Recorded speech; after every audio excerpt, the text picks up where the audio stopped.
está normalmente bien neumatizado, entonces lo vamos a ver hipodenso, similar a la densidad del aire exterior. En un nivel más abajo vamos a tener la visualización de las celdas etmoidales y ustedes van a poder notar que ahí las celdas conforman estas de una manera diferente a todas las demás cavidades.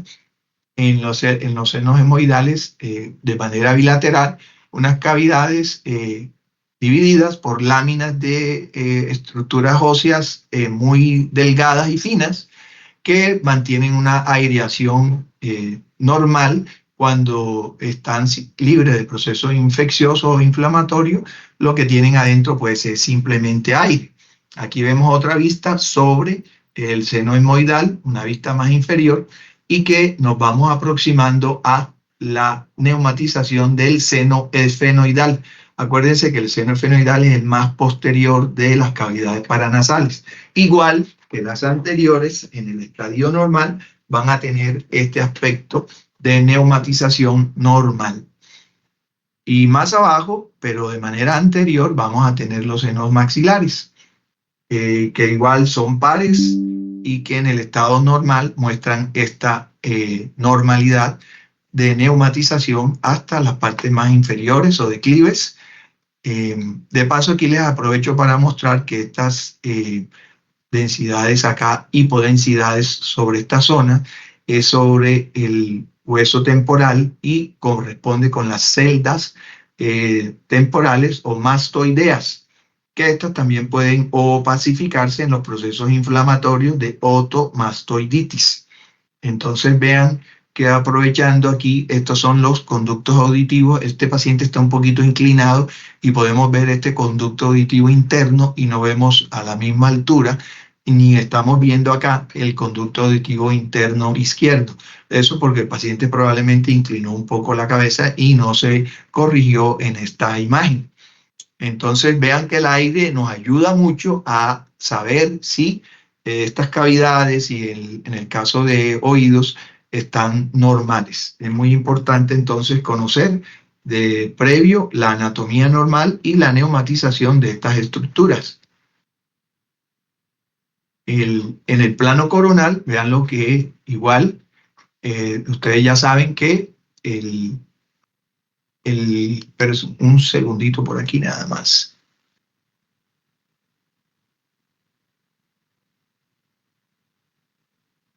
Entonces, en los planos coronales se obtienen del paciente acostado. Está el paciente al estar acostado, vamos a tenerlo como en un plano axial, pero las líneas ya no se van a trazar como para obtener los axiales, que es en este sentido, sino de esta forma obtenemos los planos coronales. Este plano coronal es el que más les gusta y quieren ver los otorrinos, porque ellos trabajan en esta zona para mejorar el drenaje de estas cavidades. Eso se lo mostramos ahora más adelante.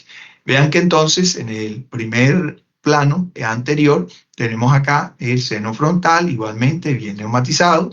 Podemos ver acá el septum nasal, que tiene que ver mucho con la patología sinusal cuando tiene desviaciones que puedan comprometer los drenajes y depende de la intensidad o severidad del desvío del septum. En un plano más posterior vamos a entrar ya a ver las celdas etmoidales, igualmente bilaterales. Vemos ya antros maxilares, vean la disposición en este plano coronal. Esta es la órbita, este es el piso orbitario y el antro maxilar, el derecho y el izquierdo. Planos más posteriores vamos viendo el antro maxilar en su mejor expresión y vamos viendo ya en el último plano, el más posterior, el seno esfenoidal.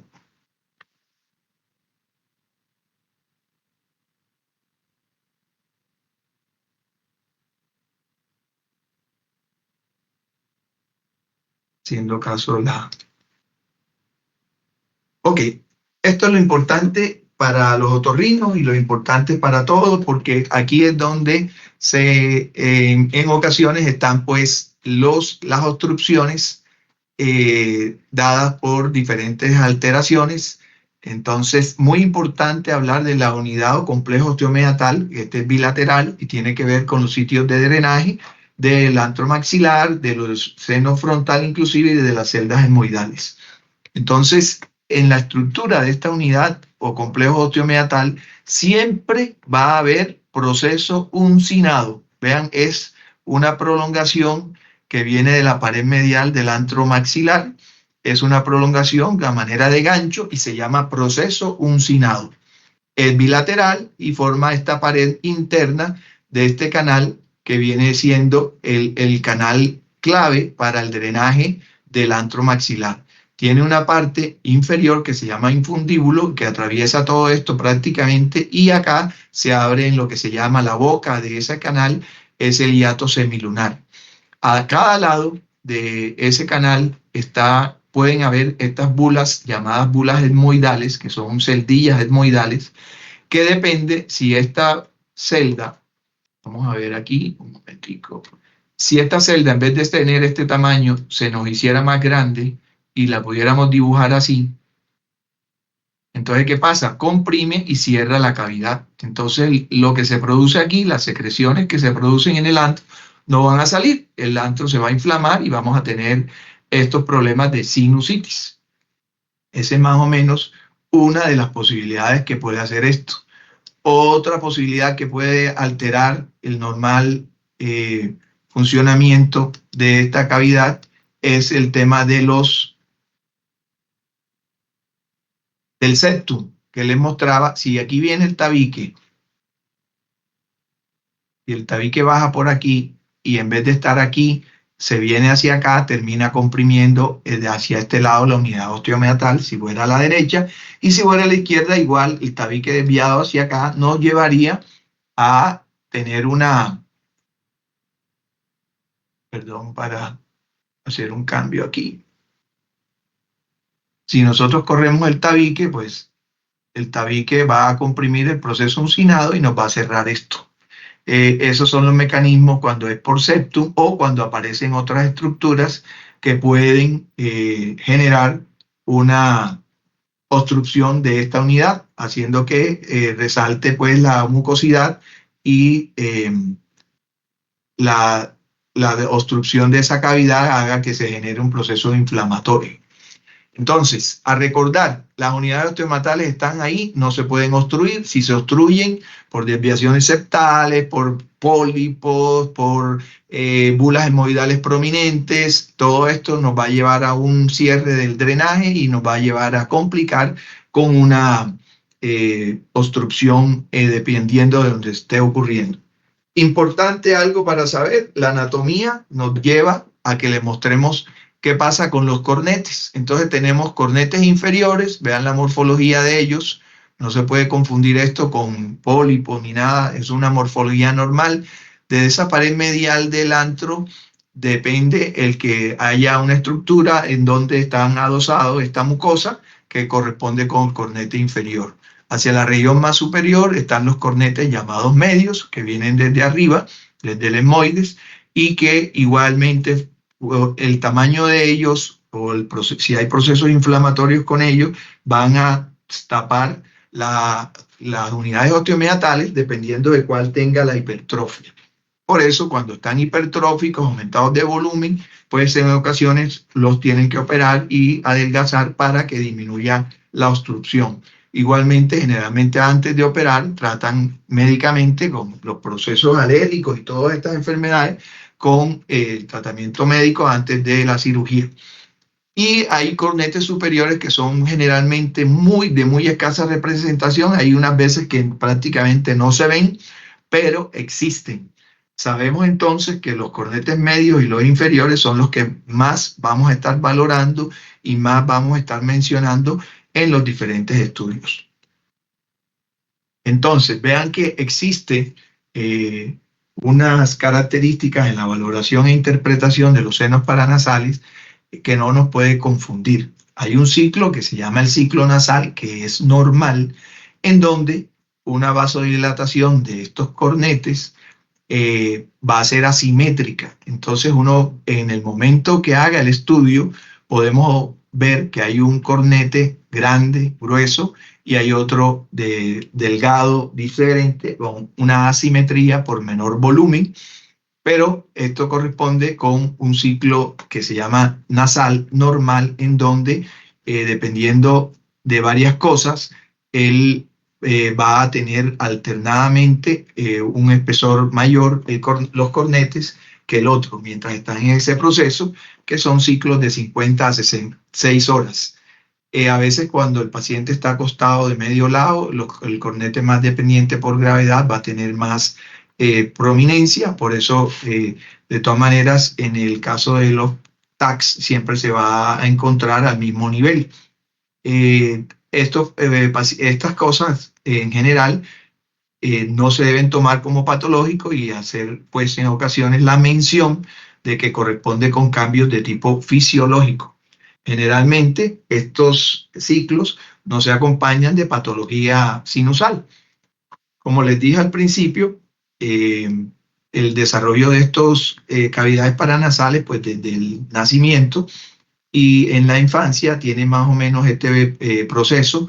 Al nacer, los senos maxilares y etmoidales se pueden visualizar, son los que tienen tendencia a estar más presentes a temprana edad. En la radiografía, los maxilares están apareciendo entre los 2 y 3 meses, que se puedan visualizar en la radiografía en cuanto a los maxilares, y luego los etmoidales, por su escaso tamaño, tienen una representación más tardíamente radiológica, aunque ya puedan estar en el individuo, así sea pequeño. El seno esfenoidal comienza a aparecer entre 1 y 2 años, ya podemos ver, y los frontales son más tardíos, hasta de 4 años. Este paciente por aquí, que nos muestra un poco de celdas etmoidales acá y de antromaxilares, esto es una radiografía de 3 meses de edad. En un paciente mayor ya se ven las celdas etmoidales, aquí se ve tejido adenoideo, y si vemos que no hay senos esfenoidales ni senos frontales. En el siguiente igual, en esta vemos de mejor forma los senos etmoidales y las cavidades maxilares. Paciente, el seno esfenoidal es de difícil valoración, casi siempre buscamos que haya un poco de neumatización, y si no se aprecia podemos pensar que haya una enfermedad inflamatoria. Vean que en este paciente, 4 años, no hay visualización aún de seno frontal. Los maxilares ahí más o menos en la radiografía no se ven tan bien neumatizados en este caso. Acá ya pueden visualizar en un paciente de 4 años cavidades neumatizadas y más claramente senos esfenoidales, etmoidales, perdón. Obviamente los esfenoidales, tomen nota, se ven en la radiografía lateral. No vamos a ver nunca en una AP esta cosa. En este paciente de mayor edad, prácticamente 7 años parece que tenía este paciente, aquí ya se ve un poco el esbozo de los esfenoidales. En este caso hay etmoidales, hay maxilares, y aquí ya hay un reborde de seno frontal. Vean aquí igual, en esto se ve y se nota de manera muy clara la neumatización de los senos frontales. E igualmente hay neumatización de seno esfenoidal, paciente de 8 años. Entonces, el aire nos va a guiar en cuanto a la normalidad, y también teniendo en cuenta la edad de los pacientes. Proyecciones clásicas en estudio radiológico: la proyección de Waters.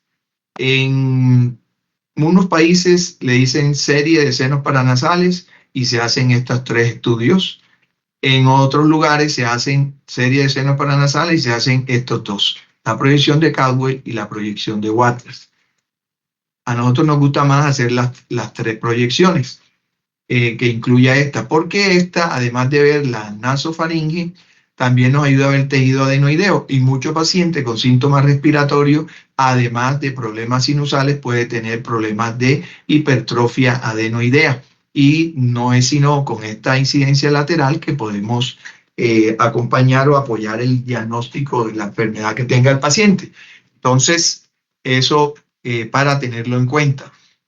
En esta proyección de Waters vamos a ver el seno frontal bien neumatizado y vamos también a tener una visualización de las celdas maxilares o de los senos maxilares. Realmente el seno maxilar es el seno maxilar y hablamos de celdas en las celdillas etmoidales. En la proyección de Caldwell vamos a ver la neumatización de los maxilares y la neumatización del etmoides y también del seno frontal. En la lateral específicamente vamos a mirar muy bien seno esfenoidal, seno frontal y antro maxilar. Las celdas etmoidales se han de ver aquí, pero siempre tienen su limitante en esta proyección. Entonces ya saben que son estas tres proyecciones en los estudios radiológicos.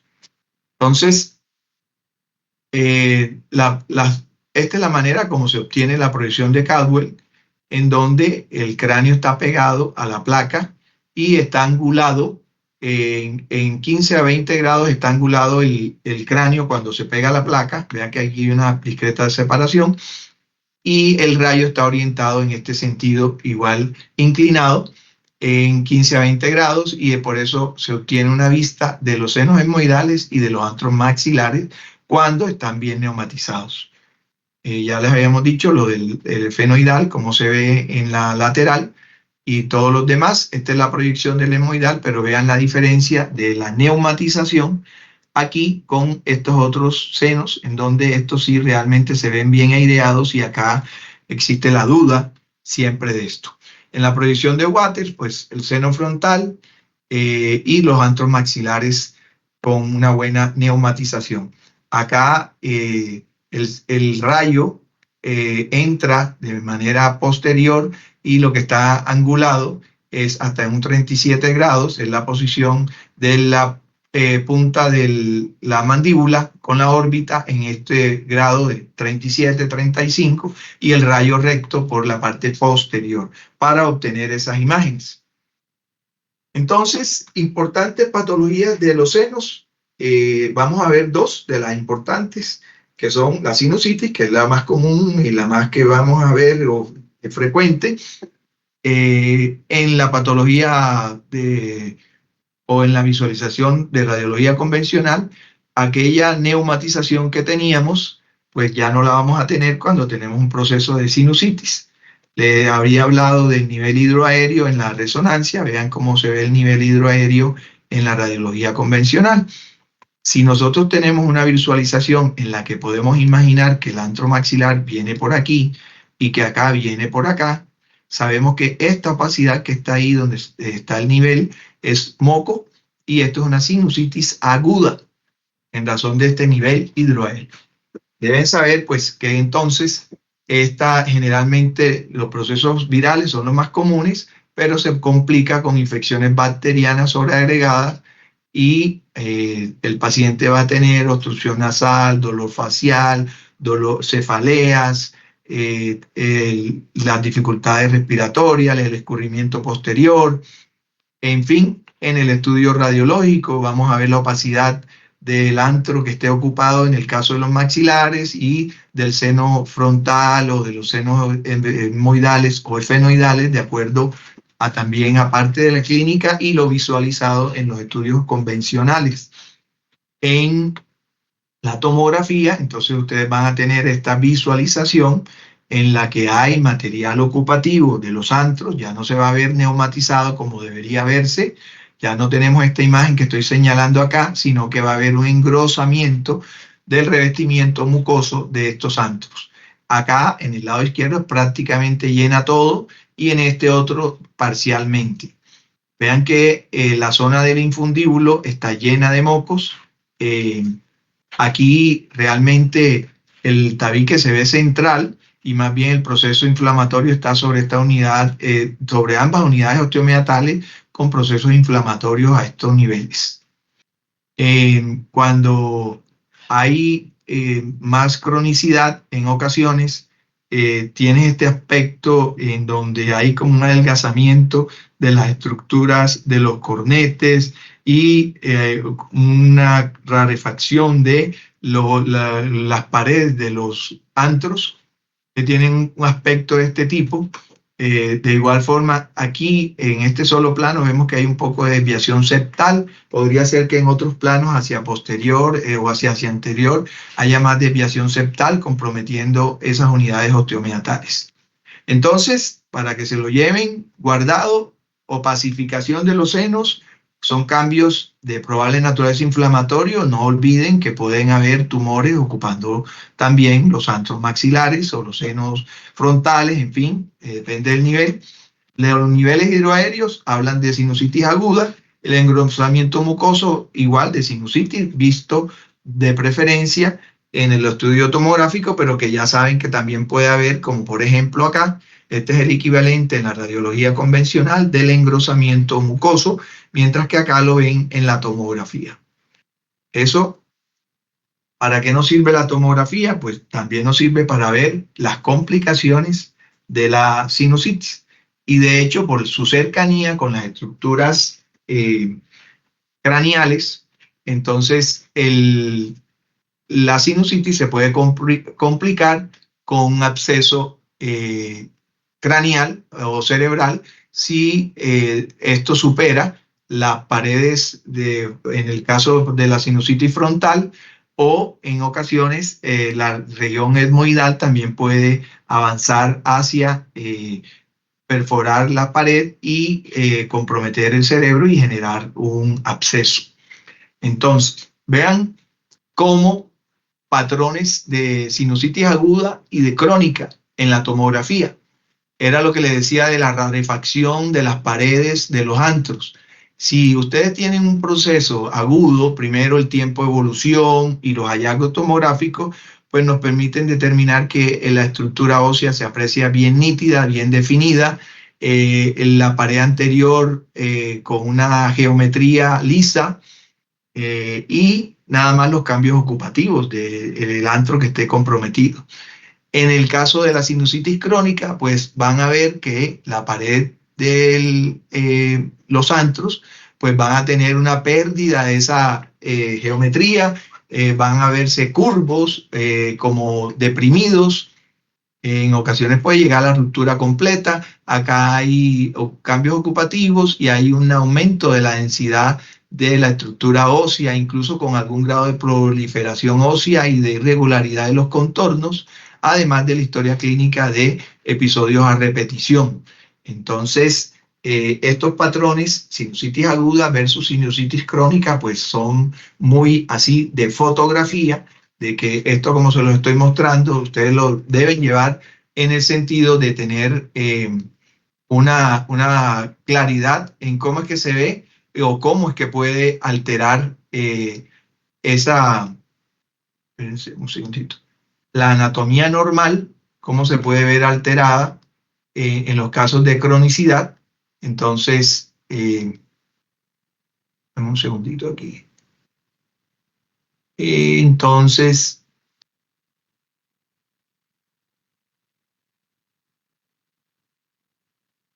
la invasión a través de la pared de la enfermedad conlleva a que podamos ver esto. Vean, si ustedes al paciente se presenta con cefalea, fiebre, incluso con que no responde a tratamiento y ha estado con una historia de sinusitis crónica, tienen que pensar en que puede haber una extensión a cerebro a través de esto. Vean que se le hizo a ese paciente que contaba esa historia una tomografía por la cefalea tan intensa y rebelde, y comenzamos a ver acá en este estudio sin contraste una hipodensidad sobre la fosa craneal anterior que tenía cambios edematosos y una imagen por aquí que podía sugerir que hubiera una cápsula acá.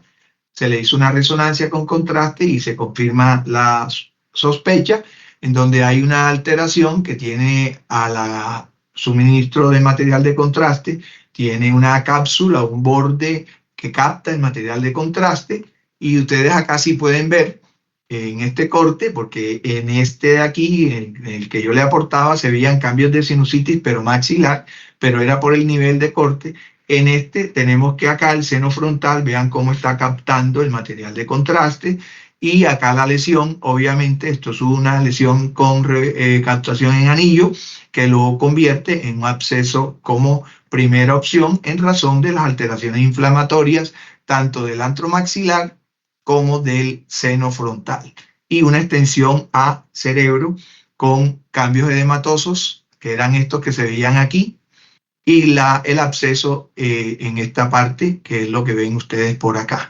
Entonces, ojo que una sinusitis simple, véanlo en qué se puede convertir si no es bien tratada. Por eso parece sencillo que es sinusitis, sinusitis, y que no se le ponga atención a esto en lo que puede terminar, porque esto lo pueden hacer tanto el seno esfenoidal como las celdas etmoidales, como el frontal, y e inclusive, inclusive una maxilar puede llegar primero a afectar la órbita y después por ahí irse al cerebro. Entonces, ojo con la sinusitis y los tratamientos que se dan a estos pacientes, sobre todo los que sugieren que están cronificando el proceso. Lo otro que le íbamos a hablar era de la poliposis, no sin antes decirle que la poliposis, el otorrino casi siempre cuando pone su espéculo nasal y mira, o las cámaras que ahora utilizan, y ellos hacen el diagnóstico de una vez. El paciente que llega para que le hagamos una tomografía y bueno, igual, un médico general que revise con un espéculo las coanas y revisa y puede verlo, ya visualizó el pólipo, ya tenemos una poliposis. Pero como hay que hablar de extensión, entonces ellos van a la tomografía, y acá tenemos que clasificar los pólipos de acuerdo a lo que tenemos frecuentemente, que son dos tipos, el solitario y el nasosinusal o los nasosinusales. Entonces, en general, estos son masas hipodensas, ¿verdad? Que en el TAC y en la resonancia pueden ser hiperintensos porque tienen mucho líquido, tienen también edema el tejido, entonces se van a ver brillantes. Los pacientes tienen obstrucción nasal, si son de un solo lado, pues va a ser de un solo lado la obstrucción. Tienen dolor facial y pueden tener cefalea, y si es bastante grande, como el caso de este que tenemos de ejemplo, y se va a las coanas, pacientes pueden tener ronquidos frecuentes, ¿verdad? Y de reciente aparición, por ejemplo. Entonces, vean que los dos tipos que tenemos, el solitario, pues está el pólipo antrocoanal, está en el antro y atraviesa la pared y cae hacia la región de la fosa nasal. Incluso cuando tienen cierto tamaño se van hacia las regiones coanales. Entonces, ocupan el antro, por eso son antro, y se vienen hacia atrás, hacia la coana, y por eso son antrocoanales. Si ven una lesión que se extiende desde el maxilar hacia la región posterior en la cavidad nasal y a la coana, pues tenemos un pólipo antrocoanal. En cuanto a los nasosinusales, pues estos ocupan las paredes laterales y el techo de la cavidad nasal, son sus sitios de presentación. Por ejemplo, este es un caso en el que además de tomar el techo, toma la pared lateral y se mete al antro. Este a veces puede generar alguna confusión con el que habíamos dicho acá, pero el antrocoanal generalmente es más de aspecto de masa, en cambio este es más como que tiene divisiones o de menor expresión, y que ocupa el techo más que venirse a la cavidad. Y además pueden ser varios pólipos, puede ser bilateral, y esto tiene ese compromiso sobre los cornetes mediales preferentes. Igual la poliposis nasosinusal está acompañada de una evidente historia de alergia, de asma, hipersensibilidad al ácido acetilsalicílico, y toda esta historia crónica que lo lleva a que igual el médico, ya sabemos que quería tener era una extensión, porque la ocupación del antro no la va a ver él a través de la visualización con espéculo o con las cámaras, la videoendoscopía. Entonces, esos son los pólipos que vemos más frecuentemente en la patología sinusal. Seguimos con el tema de macizo facial. ¿Ahí cómo le fue con eso? ¿Todo bien? Todo claro, Eh, doctor. Bien. Ahorita le vamos a hablar de macizo facial y vamos a hablar de trauma facial. La idea es de un poco hacerle entonces, como les decía, un poquito de recuerdo. En esto a veces se convierte en bastante práctico lo que vamos a hablar para el trauma facial. La radiología aporta igual en donde no tenemos otras opciones. Al inicio es la primera elección y lo tenemos que usar.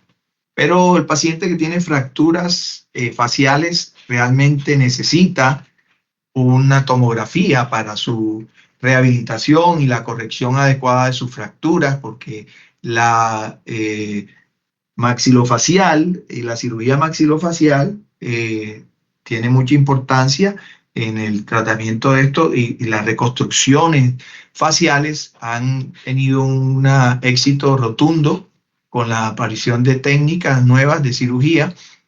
No son tan nuevas porque desde hace rato se utilizan, pero lo que ha mejorado es que podemos ver la anatomía detallada en la tomografía y ahora les puedo mostrar casos de recuperaciones fantásticas de lesiones faciales que parecían increíbles de lograr.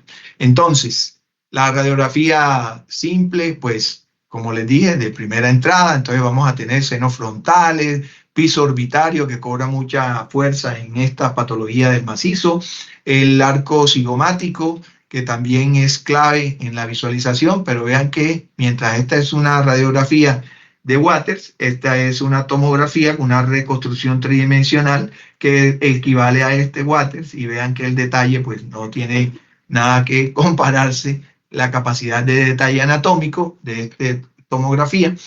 Por eso es que los maxilofaciales necesitan esto. Mientras se desarrollaba la técnica de la tomografía, la gente se tenía que defender con lo que había y no utilizábamos la radiología convencional.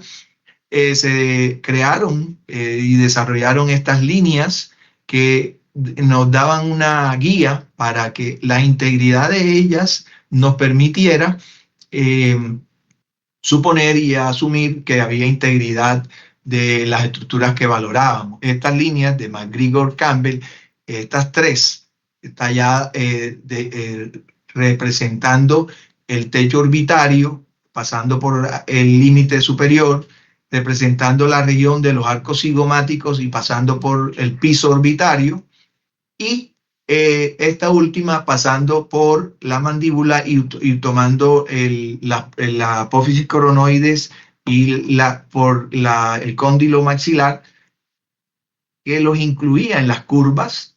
Entonces, esta simetría de la curva continua e ininterrumpida nos permitía asumir si había o no problemas. Se creó esta imagen del elefante de Rogers, en donde el arco cigomático era la trompa del elefante y la cara, esta parte más superior también del arco, y la integridad de este, pues obviamente que nos hablaba de la integridad del macizo facial.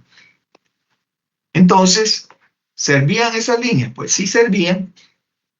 Vean que, por ejemplo, en esta zona, aquí hay una disrupción de esta línea y en esto hay integridad y en esto hay integridad, mientras que acá, en esta, ustedes ven claramente aquí una disrupción de esta línea.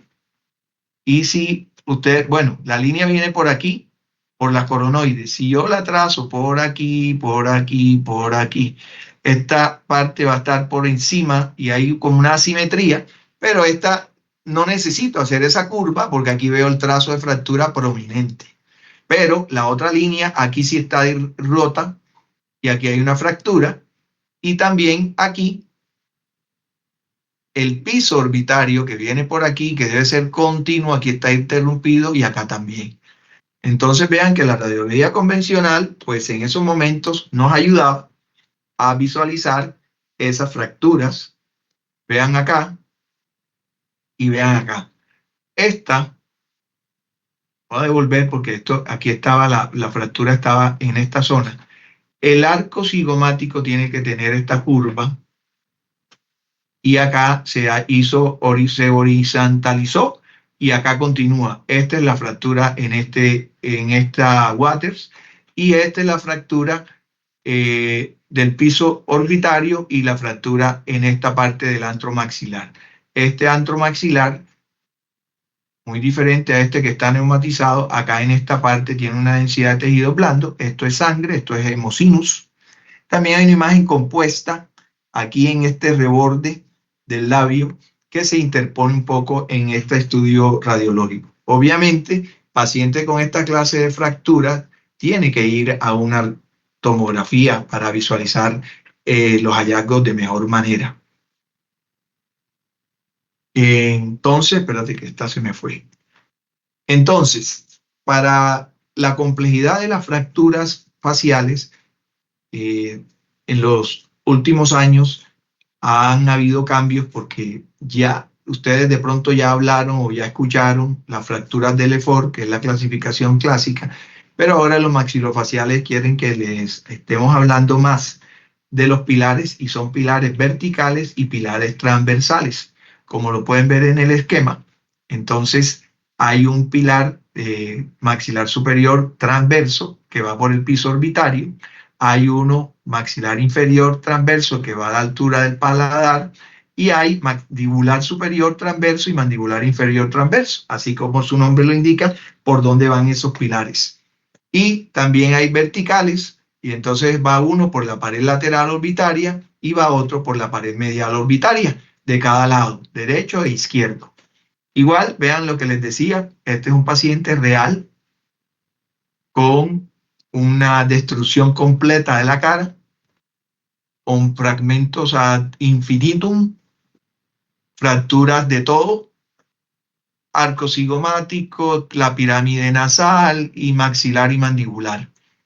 Y estas son las reconstrucciones hechas con placas que han ido mejorando en cuanto a tamaño y a los tornillos y todo lo que se pone, y la manera como se ha reconstruido la órbita, los maxilares, las paredes mediales, las laterales, el maxilar y la mandíbula.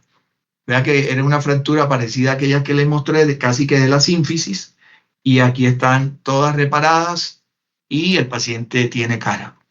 Entonces, de esta forma, la importancia de la tomografía, porque el nivel de detalle para reparar no lo podía tener el maxilofacial sin el puro estudio convencional. Entonces, de todas maneras, deben aprenderse, porque todavía lo siguen usando frecuentemente en emergencia, la clasificación de Lefort. Y de la clasificación de Lefort, para hacérsela más fácil a los que están escuchando la clase, punto número 1. Todas las fracturas tienen fractura del proceso pterigoideo. El proceso pterigoideo está en la región esfenoidal, el hueso esfenoidal, y tienen estas morfología y ahí se fractura. ¿Ok? Número 1. ¿Y dónde cambia? Pues que la Lefort 1 tiene una fractura horizontal sobre el piso de la maxila y sobre los antros maxilares. Entonces vean que en lateral el trazo de fractura viene así y ahí hay cavidad paranasal de los maxilares. Aquí lo pueden ver de frente, entonces por el piso de esos antros va a pasar la fractura en Lefort 1. Lefort 1 puede tener, ahora, puede ser que solo una apófisis pterigoidea tenga fractura, pero el piso, si ustedes ven una fractura aquí, es Lefort 1. La Lefort 2 involucra el anillo orbitario inferior, entonces el trazo de fractura se sube a la órbita y entonces esta Lefort 2 es la que tiene fractura del piso orbitario. Y además puede tener la fractura del alveolar, de la maxilar y la fractura del proceso pterigoideo, Lefort 2. Y la Lefort 3, entonces es la única que involucra el arco cigomático. Entonces, Mientras que la lefordrosis se hace completa, puede dar una inestabilidad de la mandíbula, porque puede estar flotante ahí, más bien esta porción de la cara inferior, porque es desde la órbita y el maxilar, y cuando hay una LEFOR 3 es la cara la que puede estar flotando, ¿verdad? Entonces viene el trazo orbitario por el arco cigomático, pasa por la órbita y tiene fractura pterigoidea. Esa es la LEFOR 3. Entonces, la que únicamente involucra el arco cigomático es la 3, la que únicamente involucra el piso orbitario es la 2 y la que solo tiene fractura alveolar de la maxila es la LEFOR 1. ¿Ok? Entonces, ejemplo, fractura del piso del antro maxilar, LEFOR 1 y fractura asociada de apófisis pterigoides. Aquí están las dos fracturadas. En esta tenemos la fractura acá y este paciente tiene algunas cositas adicionales. Cuando se fractura el antro o alguna cavidad paranasal, entra aire a los tejidos donde normalmente no hay. Entonces, si nosotros vemos aire aquí en este espacio masticatorio, tenemos que sospechar que hay una fractura. Puede ser que no la estemos viendo y entonces la buscamos y la buscamos porque tiene que haber una fractura para que haya aire acá. Entonces, en todo nivel, por ejemplo, en el cráneo, si ustedes ven aire y el paciente tiene que tener una fractura, que no la están viendo, ok, pero hay que buscarla. Entonces, este paciente acá tiene fractura del piso de la pared anterior del antro y tiene aire acá. Pero también aquí debería haber alguna fractura que no estamos visualizando acá y es la que está haciendo pasar aire hacia estos tejidos en esta parte. Y acá debe haber otra fractura que no estamos visualizando, pero que ha de ser, porque este es un nivel más superior en el piso, por eso es una fractura LEFOR 1. ¿Ok? Entonces, la LEFOR 2 era la que decíamos, ¿qué? ¿Qué decíamos de la LEFOR 2? ¿Qué era? ¿Quién dice? Piso orbitario inferior. Exacto, piso orbitario inferior. Exacto. Entonces, tiene piso orbitario y también tiene antro maxilar, ¿verdad? Y además, apófisis pterigoides.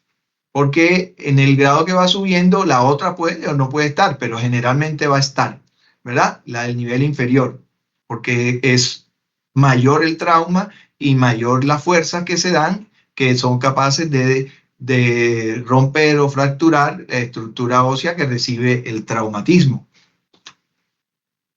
Y la 3, pues, arco cigomático, ¿verdad? Fractura de arco cigomático, tiene compromiso del antro maxilar. Este es un nivel superior, aquí tiene la pared anterior, pero podrían haber fracturas más inferiores. Y además tiene la fractura del piso orbitario, y esa es LEFOR 3. Entonces, si están en el movimiento, todas tienen apófisis pterigoide, número 1, la más bajita, piso del antro, la número 1, número 2, subimos un escalón, piso orbitario, número 2, 3, arcos cigomáticos a los lados y ya puede haber de todo en el adentro porque ya fue un trauma mayor. Eso en cuanto a esas fracturas faciales. Ahora unas no tan severa, de hecho es como de las fracturas más comunes en el trauma facial y es la fractura de la pirámide nasal. La pirámide nasal está conformada por los huesos propios nasales y las porciones cartilaginosas del septum y generalmente acá tenemos en la parte cartilaginosa también de las fosas nasales que conforman en su conjunto esta forma de pirámide.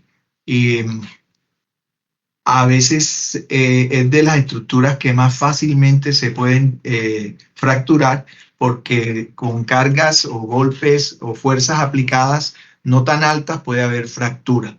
Entonces, como complicación, tener en cuenta que se puede complicar con un hematoma septal. Hay una cosita que hemos visto casi siempre, paciente que llega con trauma nasal y tiene epistaxis piensen que está fracturado. Son poquitos los que tengan epistaxis que no estén fracturados. Entonces, y como siempre hay que revisar que no tenga un hematoma del septum, porque si no se trata, no se drena, el paciente después puede tener una necrosis y puede tener una deformidad en su nariz. Los jóvenes pueden tener, antes de fracturas de segmentos grandes, puede tener, son luxaciones de estas estructuras. No por eso no son de ponerle atención. Si el paciente tiene un dolor muy puntual, puede ser que no necesite radiografía si no tiene deformidad visible. Si tiene permeabilidad de las fosas nasales, o sea, no está diciéndonos que tiene obstrucción nasal, si la nariz está recta, como les decía, y si no tiene hematoma del septum, eso clínicamente de pronto pueda no ser necesario hacer radiografía ni estudios adicionales. Pero si está con una nariz tapada o la fosa nasal obstruida y epistaxis y deformidad, ya saben que probablemente tenga fractura.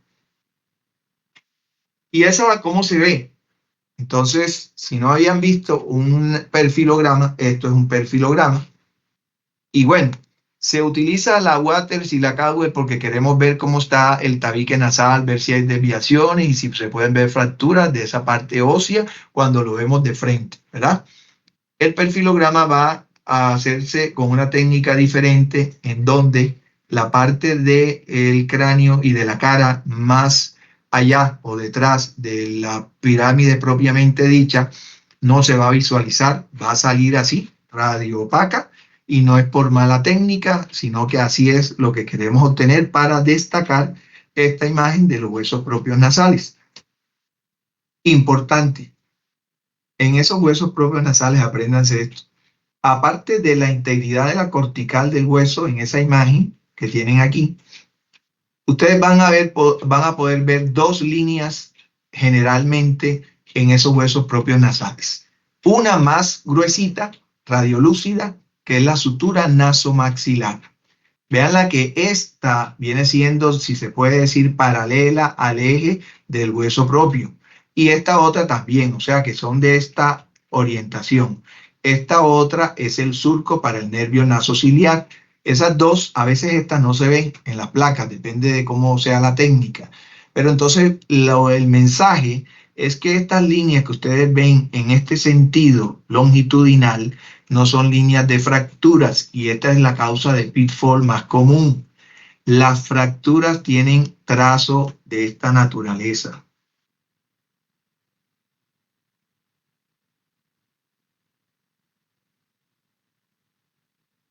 Las fracturas tienen trazos horizontales sobre el hueso, ¿ok? O sea que el trazo lo vamos a ver así. Estas dos siempre se deben buscar, la sutura nasomaxilar y la sutura del surco el surco para el nervio nasociliar. Como les dije, esa puede ser que la vean, puede ser que no la vean. Entonces, pero la orientación de los trazos sí los puede guiar y darle confianza en decir que de pronto no hay fractura. Acuérdense, aquí no se los estaba mostrando, a veces podemos ver la sutura nasofrontal, que esa sí va a ser transversa, pero es a este nivel que la tienen que ver. Entonces, eso ténganlo muy presente. Entonces, ¿qué pasa? Que pueden haber pseudolesiones por fracturas previas, en los casos de los perfilogramas, ¿verdad? Y son falsos positivos. Y el otro es error de interpretación por esto que les dije. Entonces, el TAC ya nos ubica en otras, el TAC nos ubica en la capacidad de realmente no cometer esos errores porque la visualización también es muy clara en la tomografía. Entonces vean aquí, una radiografía convencional normal, en la parte de frente vemos la pirámide nasal bien constituida y en la lateral vemos la pirámide nasal bien constituida, el hueso propio nasal, la cortical íntegra y aquí están las dos estructuras, perdón que no estaba el láser.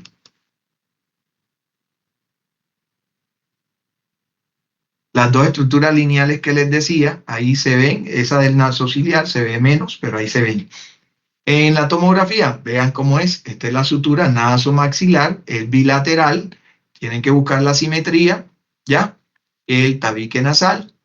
En la parte sagital es como si tuviéramos el perfilograma, pero no vamos a ver esta parte de la estructura esta, sino hacemos los cortes hacia derecha o hacia izquierda. Y en el coronal, vean cómo se ve la pirámide íntegra. Entonces, comenzamos a ver fracturas. Las no desplazadas, vean una fractura, aquí se ve, es transversa, la continuidad no está cabalgada ni está desplazada, entonces por eso se ve solo la línea. ¿Ok? Este es entonces la nasofrontal y aquí casi no se nota la nasomaxilar. En la lateral no se nota mayor cosa. En el TAC, entonces tenemos esto, acuérdense, que son las suturas normales y no debe haber otro trazo. Aquí hay un trazo que se nota más marcado, que corresponde con este y corresponde con este en la vista coronal. Esta no se entiende muy bien. Esa sí fue que la, ¿verdad? Y me imagino que ustedes menos la ven porque no, el detalle de pronto no alcanza. Pero con esto estamos claros que está fracturada y con esta también. Entonces acá es más fácil, porque esta es una fractura ya conminuta prácticamente, con distracción, ya no hay la morfología usual de la pirámide y entonces pues obviamente que también hay fractura del tabique, vean el trazo de fractura sobre el tabique y además hay hematoma del septum. El septum nasal normalmente es delgadito, véanlo como es aquí. Entonces cuando se le agrega, o acá, eso es normal, pero cuando se le agrega tanto como esto, es que ya hay un hematomita septal, ni se diga como acá, ¿verdad? Entonces, esto es fractura, esto es fractura, esto es fractura, estas son las suturas nasomaxilares, pero aquí hay fractura aquí, fractura aquí, fractura acá, y acá igual, ¿verdad? En la placa del perfilograma, pues vean lo que es, como les digo, transverso, no son estos trazos. Bueno, eso era lo que teníamos de huesos propios nasales. Ahora hacemos órbita. En la órbita vamos a ver algunas cositas, una de trauma y también vamos a ver un poquito de infección. El trauma orbitario, pues clásicamente tenemos dos tipos de mecanismos para el trauma que conllevan a fractura orbitaria, la fractura blowout y la fractura blow-in. Esto es el mecanismo de trauma. En el caso de la blowout es ese golpe directo sobre la órbita que conlleva en ocasiones por la fuerza del trauma a fracturar el piso orbitario. Entonces, el paciente tiene la pared el piso de la órbita o la pared medial de la órbita fracturada. El paciente puede tener fragmentos hacia el antro maxilar o hacia las celdillas etmoidales, porque es la pared medial la que se rompe. Y él también puede tener por la ruptura del piso, dependiendo de la gravedad, un poco de nostalmos. También cuando el paciente sufre una fractura del piso, de las estructuras de la órbita, puede migrar la grasa orbitaria e inclusive el músculo, un músculo del recto inferior, puede desplazarse hacia abajo y herniarse. Entonces ahora lo vamos a ver y ahí comienza el paciente a tener problemas de movilidad y a tener diplopía. Y entonces hay que estar atentos a eso. Cuando se fractura el piso orbitario, se comunica el antro con los tejidos blandos. ¿Y qué podría haber? ¿Alguien sabe?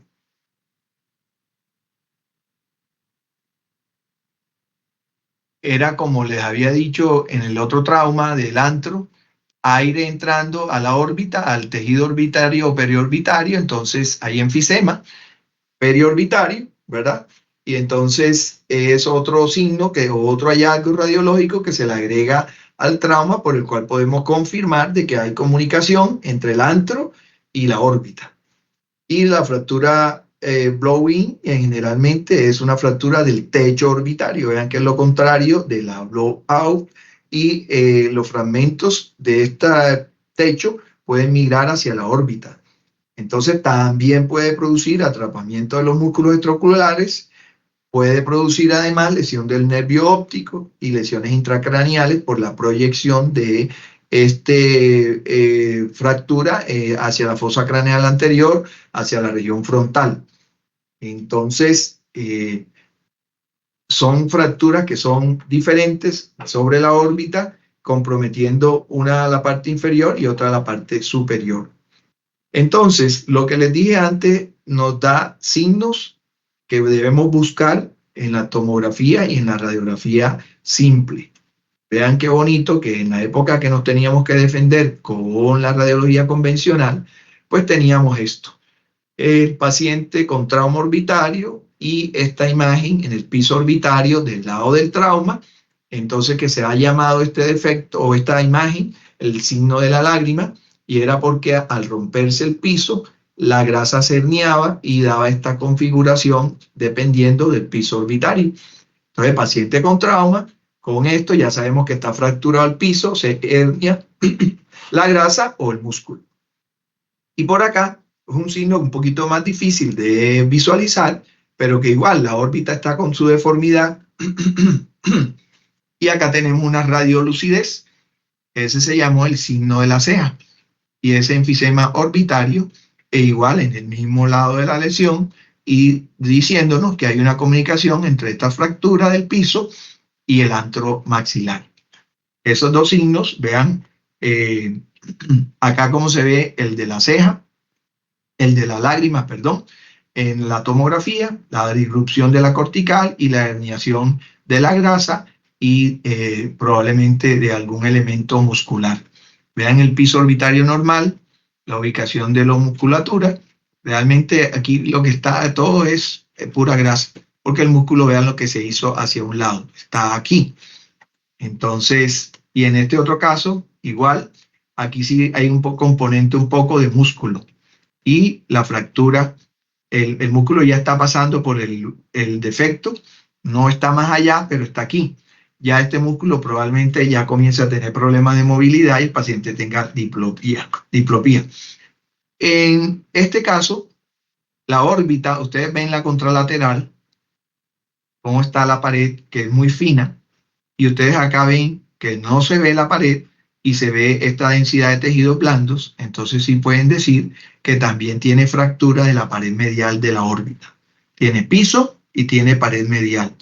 En la pared medial estaba íntegra. ¿Sí lo ven?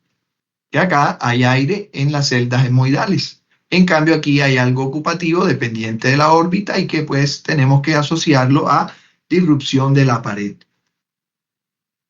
Y esta es blow-in, entonces vean que en la tomografía 3D, cómo se ve el trazo, los trazos o la fractura. Vean en la que no tiene 3D, también cómo se ve el desplazamiento de fragmentos hacia la órbita. Este es otro paciente. Y entonces acá vean en las reconstrucciones, en ventana ósea, el hueso fracturado frontal, y por eso es que hablamos aquí que aquí podría haber lesión. El techo orbitario fracturado con algún grado de presión y de migración de hueso hacia la órbita. Eso en cuanto a ese tipo de fracturas. Ahora, esto lo van a ver y lo ve uno a veces cuando va caminando o viendo la gente en la calle.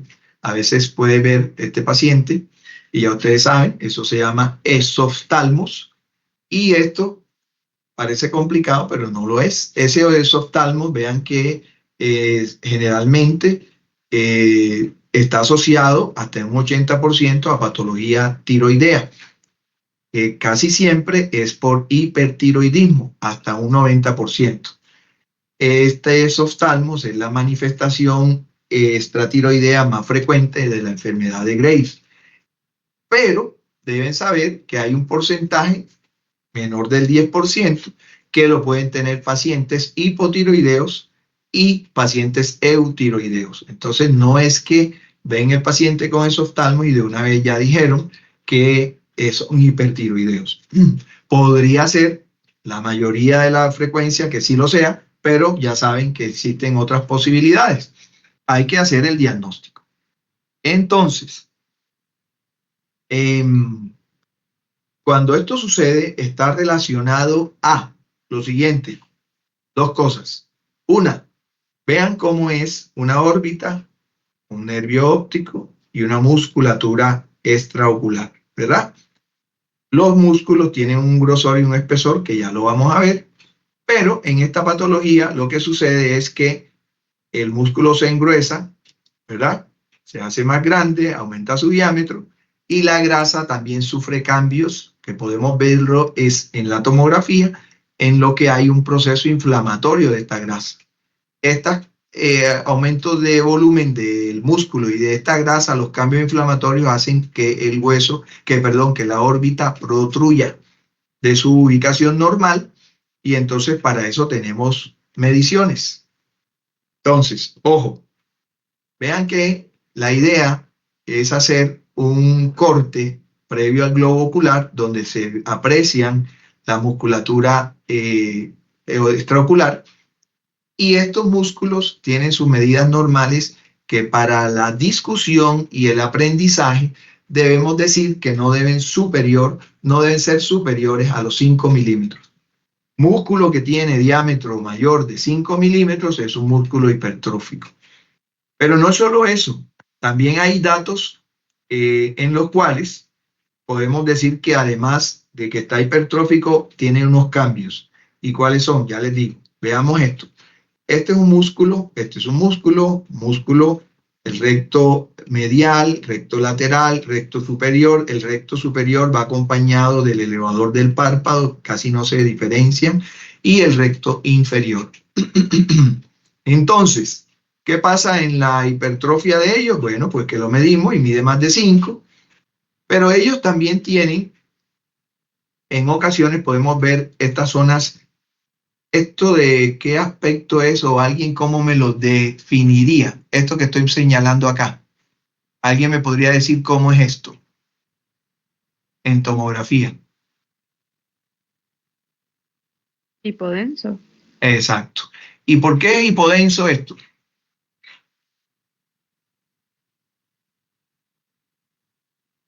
Bueno, acuérdense, en esta enfermedad, además de que aumenta de volumen el músculo, hay aumento o hay una infiltración grasa de esos músculos también.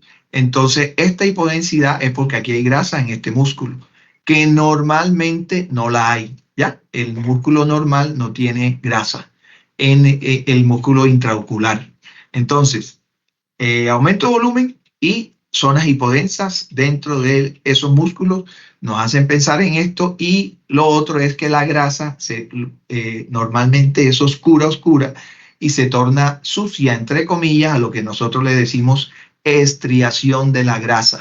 En tomografía, la estriación de la grasa, así lo pueden decir si alguna vez le preguntan, se ve en los procesos inflamatorios. ¿En dónde más se ve la estriación de la grasa? En la diverticulitis de la grasa mesentérica inflamada y en las apendicitis alrededor de los apéndices y en todos los demás procesos en donde haya grasa con inflamación. Estriación de la grasa. Entonces, ¿qué cambia ahí? Que la grasa ya no se ve homogéneamente hipodensa, sino que comienza a tener unas partículas que se notan un poco más brillantes o hiperdensas. Entonces, ahí es donde la grasa es heterogénea y no es solo hipodensa pura, y es por inflamación. Entonces, visto eso, como consecuencia de la hipertrofia y consecuencia de la alteración inflamatoria de la grasa, se nos van a salir los globos oculares hacia adelante. Y para eso tenemos medidas. ¿Y cómo se hace eso? Pues cualquiera diría que es difícil y no lo es tanto. Lo que tenemos que hacer en una tomografía, una resonancia, en lo que, para decirle muy claro, obviamente que como la estructura ósea se ve mejor en el TAC, nosotros podemos trazar esta línea más fácil en la tomografía, que es esta. Es una línea que se llama la línea intercigomática, este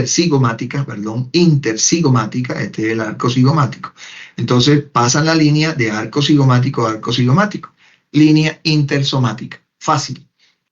Y de esa línea intersomática, ¿qué le vamos a sacar? Lo siguiente, hay dos medidas que hacer sobre el globo ocular. Vamos a hacer la medida verde, que se va a llamar la protrusión. Resulta que si yo tengo la línea bien puesta, esta línea, desde la línea intercigomática hacia el aspecto más anterior del globo ocular, puede tener hasta 20, tiene que tener hasta 21 milímetros. Si tiene más, está protruido, ¿ok? Y esta línea hacia adentro, en cualquier globo ocular normal, tiene que medir hasta 8 milímetros, 8.2 milímetros. Entonces, si mide menos, tenemos problemas. Entonces, la profundidad de 8.2 es la normal. Si mide menos, es que el globo está para allá, y eso es exoftalmos. Y si mide más, está hundido para acá, y eso es enoftalmos. Entonces, ya saben, 21 milímetros aquí, tiene más, está exoftalmos, está hacia afuera, y si tiene menos de 8.2, está salido y es exoftalmos también. Entonces, esta producción es más compleja, pero tampoco es tan difícil. Pero vean que hay un porcentaje que se saca de la línea esa intercigomática. Entonces, se mide la protrusión, se multiplica por 100 y luego se va a hacer la división de esta protrusión entre la medida de globo ocular de adelante a atrás. Y eso te da un porcentaje. No debe ser sino menor de 70. Y ya si tiene entre 70 y 100, ya tiene una protrusión grado 1. Si tiene más de 100 en adelante, el grado 2, vea que aquí lo ponen como 100. De grado 3 es más de 100. Y ya si tiene menos de 30 es ese enoftalmo, que es cuando el ojo está metido hacia adentro, ¿verdad? Entonces cuando se ha atrofiado y todo eso. Eso no lo necesitan aprender ni le gasten energía a eso, porque si fuera por miedo a que le vaya a preguntar, de eso no les voy a preguntar.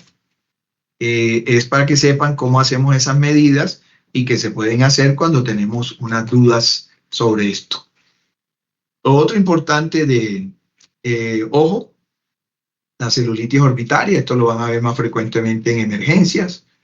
De la celulitis, saber que hay dos tipos, que hay una que se llama la celulitis preseptal, y eso está relacionado al septum. Aquí el septum es una estructura que está por delante en el tejido orbitario dérmico prácticamente, y es una estructura que sale de aquí de la zona perióstica de la órbita del techo orbitario, sale hacia adelante por el párpado y termina en el párpado con una línea, y lo mismo acá, de la parte del piso hacia arriba, hacia el párpado. Entonces, en esta línea, todo lo que está por delante, que es piel y este tejido subcutáneo, es preseptal, y lo que está detrás de esto es postseptal. Entonces, vean que por severidad, lo que afecte el globo ocular va a ser más serio que lo que sea aquí de la piel. Pero hay que ponerle atención, porque las infecciones a veces comienzan a los tejidos blandos preorbitarios, pero si no se tratan, van para adentro. Entonces, el globo ocular tiene dos espacios importantes. Ojo, ya hablamos de preseptales, que es adelante del septum, todos los tejidos periorbitarios y preorbitarios más que todo, y el que está dentro de este septum, y que entonces esta parte del septum tiene dos componentes. Uno que se dice extraconal y el otro que se dice intraconal. Entonces, el extraconal es el que va por fuera de la musculatura orbitaria, esa que hablamos antes, y el intraconal es el que está por dentro. El problema es que en el intraconal está el globo como tal y el nervio óptico. Entonces, ese compromiso va a complicarse. De aquí pasa todo lo que esté en el globo hacia adentro, a el cerebro. Entonces, ¿cómo funciona esto? Pues el paciente, tiene la celulitis, dolor unilateral, edema palpebral, puede tener fiebre, quemosis, que es la inflamación de la conjuntiva, y cuando ya obtiene proptosis ya tenemos que pensar, estos tres pueden ser de la celulitis preseptal, pero si el paciente tiene proptosis, limitación de la motilidad ocular, defectos pupilares y pérdida de agudeza visual, ya no va a ser de una preseptal, sino de una postseptal, ¿verdad? Y complicaciones de esta celulitis orbitaria puede llegar a tener una trombosis de la vena oftálmica y del seno cavernoso, meningitis bacteriana o absceso intracraneal. Estas son cuando ya dejó de ser preseptal, ¿verdad? Entonces, la preseptal, como ya lo habíamos dicho, solo anterior, solo de los tejidos por fuera, todo bien, con algún grado de limitación. En los niños es muy frecuente por picaduras de insectos y también el traumatismo puede llevar a esta celulitis. En la intraorbitaria o postseptal, entonces, la causa más común es sinusitis, ya sea etmoidal o frontal, porque acuérdense que aquí está las celdas etmoidales, aquí también está la frontal, que puede también darle, y de hecho hay una que puede ser maxilar, que puede migrar, ya se lo puedo mostrar también. Entonces, esa es la causa más común por un compromiso sinusal, y también puede haber diseminación perivascular o a través de dehiscencias óseas en el caso de la región etmoidal. Ejemplos. Entonces, si usamos tomografía, que es lo que deberíamos usar cuando ya no se ve como que fuera una celulitis solamente periorbitaria y limitada, entonces ya entra la preocupación, se hace la tomografía. En la tomografía vemos aumento de volumen de los tejidos blandos, vean cómo está, comparándolo con el otro, el espesor de esos tejidos sobre la órbita, y entonces vemos la diferencia. Esto miramos adentro de la órbita y vemos que en este espacio que sería el extraconal, la grasa está normal, y en este que es intraconal, la grasa está normal. Entonces esto está limitado a una celulitis preseptal. Nos venimos acá y en este coronal vemos, uno, aquí hay compromiso inflamatorio del tejido preseptal, ¿verdad? Que está por acá comprometida la piel y el tejido subcutáneo, pero tenemos aquí la grasa alterada. Esta es la grasa con estriación o con aumento de la densidad. Entonces, esta es una celulitis preseptal, no importa que aquí diga que es postseptal nada más, es preseptal con compromiso postseptal extraconal. ¿Ok? ¿Se entiende eso? ¿Por qué? Porque tiene compromiso detrás del septum que está comprometiendo el espacio extraconal. Entonces es pre y postseptal extraconal. Esta, aunque aquí diga otra cosa. Ojo con eso. Y acá, aquí sí, dice postseptal, intraconal y preseptal. Esto está bien. Y vean una cosa. Primero les digo que miren acá, el lado normal. Y ustedes en el lado normal, aquí tienen el globo ocular y esta es la grasa intraconal. ¿Ok? Entonces, en esta tenemos la grasa intraconal y ¿qué es lo que pasa acá? Acá está con aumento de la densidad. ¿Ya?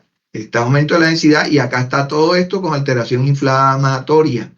Vean la diferencia con los tejidos de la zona derecha que no tiene compromiso inflamatorio. Entonces, este anterior es preseptal, pero tiene compromiso tanto intraconal como extraconal. Aquí también se comieron el postseptal, ¿cómo es? Extraconal, porque aquí hay inflamación de la grasa. Y además, esta inflamación entró por acá y llegó a los dos espacios. Porque es bastante difícil que solo haya preseptal con intraconal, porque debería pasar del extraconal al intraconal por transferencia simple. Pero bueno, en ocasiones se puede dar, pero es que aquí la grasa está alterada en los dos lados. Entonces vean que de esto podemos pasar a, bueno, aquí no tenía esa imagen, pero aquí podemos pasar a un absceso cerebral. ¿De dónde venía esta infección? Vean la de aquí. Esto son las celdas etmoidales. Y de aquí vino la infección a este proceso ocular. Entonces, más bien, ahora que miro esto, realmente ahora se me había pasado, si yo tengo un proceso infeccioso etmoidal, pues más bien la infección siguió de etmoides para allá, ¿verdad? Y viene de adentro hacia afuera, de las celdas etmoidales hacia afuera, comprometiendo todo lo que se le atraviese por ahí. Entonces, por eso es que tiene ese patrón que comprometió todo y también llegó afuera. Entonces, vean lo que todo eso nos puede llevar a esto. Y bueno, para terminar, esto es para que sepan que existe. Nosotros los radiólogos no hacemos usualmente ultrasonido ocular, se lo fuimos dejando a los oftalmólogos. en unas ocasiones para ver los desprendimientos de retina, sí les hago porque es una imagen muy típica, pero como por colaborarle a un colega oftalmólogo que tenga cierta duda, que generalmente no la tienen porque ellos también con sus mediciones y aparatos que tienen, pues se dan cuenta de esto. Pero esto les sirve de confirmatorio y todo esto. Entonces, vean, la ecografía orbitaria tiene su espacio en el diagnóstico de estos retinoblastomas y de estos desprendimientos de retina. Entonces, vean que el retinoblastoma es aquel que en la edad pediátrica el chico tiene este aspecto de leucocoria y que se asocia a la existencia de un tumor en la retina. Entonces, este tumor retiniano termina dando este aspecto en la visión del ojo y así es como se vería un retinoblastoma. En los casos de desprendimientos de retina, el paciente nos dice que tiene como una cortina para visualizar, que está visualizando como si tuviera una cortina, y eso es que la zona que se ha desprendido de la retina le da pues esta sombra y además de estos otros fosgenos y otras cosas que tiene la vista, esto es clásico en un desprendimiento de retina y esta es la imagen del desprendimiento de retina. Mientras ustedes tienen acá una normalidad en el globo ocular, en donde está la córnea, la cámara anterior, el cristalino y el vitrio, además de la zona del nervio óptico por acá, en la pared posterior, la retina está adosada a esa parte del globo ocular y cuando se ven imágenes como esta, pues llegamos a la conclusión de que hay un desprendimiento de la retina y que el paciente además está teniendo esta visión. Esta es una visión de la computadora en donde se aprecia esto cómo está viendo el paciente. Entonces sabemos que aquí hay un desprendimiento de retina para el oftalmólogo. Entonces, eso es para que ustedes sepan que existe el ultrasonido y está bien indicado en unas ocasiones. Y yo creo que aquí terminamos. Hoy para los creyentes me permito, sin ofender a los que no creen, dejar esto por aquí. Cualquier duda, cualquier pregunta,